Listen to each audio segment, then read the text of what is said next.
அனைவருக்கும் வணக்கம். கந்தர் அனுமதியை பற்றி சிந்திப்போம், அருணகிரிநாதரை சிந்திப்போம், கந்தர் அனுமதியை பற்றி சிந்திப்போம் என்ற கருத்தாக்கத்தை தொடர்ந்து நாம் கந்தர் அனுமதியை பற்றி பார்த்து வருகிறோம். இன்றைக்கு பார்க்கின்ற பாடல் 48வது பாடல்.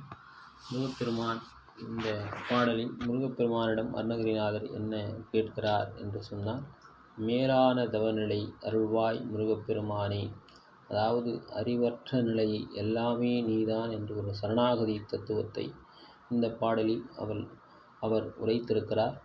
அறிவொன்று அறனென்று அறிவார் அறிவில், அறிவொன்று அறனென்று அறிவார் அறிவில், பிரிவொன்று அறனென்று பிரானலையோ, பிரிவொன்று அறனென்று பிரானலையோ, செறிவொன்று அற வந்து இருளே சிதைய, வெறிவென்றொடு ஒரு வேலவனே, வெறிவென்றொடு ஒரு வேலவனே என்று இந்த பாடல் நிறைவு செய்கிறார்.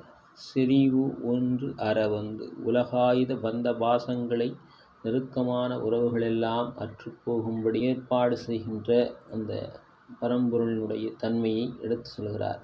சுத்தமான மல இருள் நீங்கி விடுகின்ற தன்மை, இருளே சிதையும் அப்படின்றார். அதனால் மல இருள் முற்றிலும் வலிமை குன்று ஒழியும்படி செய்கின்ற முருகப்பெருமானே, வெறி வென்றொடு மயக்கத்தன்மையை வென்றவர்கள் சிவஞானிகள், யோகிகள் என்று கூறுகிறார்கள்.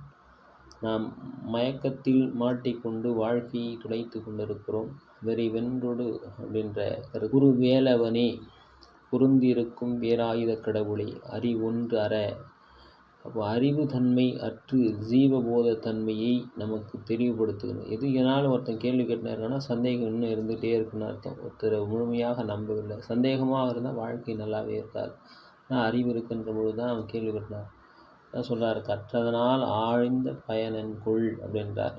கற்றதனுடைய பயன் கூர்மையான அறிவுடைய அந்த இறைவனை தொழுவது என்று திருவள்ளுவரே குறிப்பிடுகிறார். எனவே அறிவொன்று அற நின்று அறிவார் அறிவில், சிவபோத நிலையில் அடங்கி அந்த அருங்காட்சி லயத்து பதிஞானத்தை உணர்கின்ற சிவஞானிகள் உள்ளுணர்வில், பிரிவொன்று அற பிரிதல் சிறிது கூட இல்லாமல் கலந்து நின்ற பெருமான் நீ அல்லவா அப்படின்ற மாதிரி, நின்ற பிரான் அலையோ அப்படின்ற மாதிரி பேசியிருக்கிறார். அது இது என்று பிரித்து காட்டும் பிரபஞ்ச அறிவு அற்று அறிவுக்கு அறிவாய் தோன்றும் மெய்ஞானத்தில் நிலைக்கப் பெற்றிருக்கும் ஞானிகள் அறிவில், வேதமில்லாமல் நிற்கும் பரம்பொருள் நீயே, நெருங்கி வரும் மலத்தடிப்புகள் அகன்று அஞ்ஞான இருளை நீங்கி காம குரோதங்களை வெறிகளை ஜெயித்து ஜீவ முக்தரோடு ஒன்றாய் சேரும்படி எனக்கு அருள் புரிய வேண்டும் முருகப்பெருமானே என்று அருணகிரிநாதர் இந்த பாடலில் சொல்லியிருக்கிறார். எனவே முருகப்பெருமானை பற்றி கொள்ளுகின்ற அறிவு, அடிக்கடி பகுத்தறிவு என்று பேசிக்கொண்டு அலைகின்ற எல்லாற்றையும் கேள்விக்கு உட்படுத்துகின்றவர்கள், இறைவனை கேள்வி கேட்பதற்கு நாம் தகுதியானவர்களா? அந்த நிலை நாம் எண்ணி பார்க்க வேண்டிய நிலை இருக்கிறது.